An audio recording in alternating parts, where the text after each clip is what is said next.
रहेको हुन्छ त्यसमा। जहाँसम्म तपाईँले कस्टमरलाई कन्भिन्स गर्नको लागि कस्तो पात्र अपनाउनु भएको छ? कस्टमरसँग अब डिल गर्नको लागि चाहिँ हामीले सबैभन्दा हाम्रो कोर भ्यालु जुन छ त्यो चाहिँ हामीले कस्टमरलाई चिन्न सक्नुपर्छ होइन। हामीले यो कस्टमर जुन छ विभिन्न मुडहरूमा र विभिन्न किसिमले उनीहरू हामीसँग इन्टरेक्ट गर्न आउँछन् होइन। र यो कस्टमरको क्याटेगोरीको कुरा गर्दाखेरि हामीसँग 5 किसिमको कस्टमरहरू आइपर्छन् होइन। बिजनेसको कुरा गर्दाखेरि चाहिँ यसमा चाहिँ एउटा त हुन्छ तपाईँको एङ्ग्री कस्टमर हुन्छ होइन, जो चाहिँ एकदम रिसाएकै मुडमा हुन्छ कि कुरा आउँदाखेरि चाहिँ उनीहरू झर्केर बोल्ने होइन, आफ्नै कुराहरू राख्नु खोज्छ।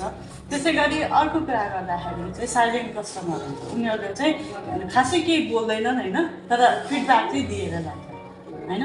त्यसै गरी हाम्रो अर्को हुन्छ टकेटिभ कस्टमर हुन्छ, त्यो चाहिँ के हुन्छ भन्दाखेरि उनीहरू आउँछन् र यति धेरै क्वेसन गर्छन् कि त्यो अगाडि नेक्स्ट मान्छे जुन हुन्छ तिनीहरू पनि फ्रस्ट्रेट भएको हुन्छ र तिनीहरूले फाइनली बिजनेस पनि दिँदैनन् र जान्छन् फर्केर होइन।